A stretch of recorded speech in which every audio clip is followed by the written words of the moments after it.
How to hard reset Realme 16 Pro Plus 5G. Step 1. Hold the power button and volume up button.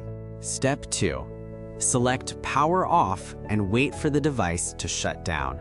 Step 3. Once it turns off, hold power button and volume down at the same time.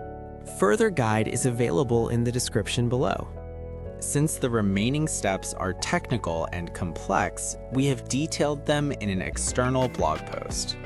Make sure the device has at least 50% battery or remains connected to power during the hard reset.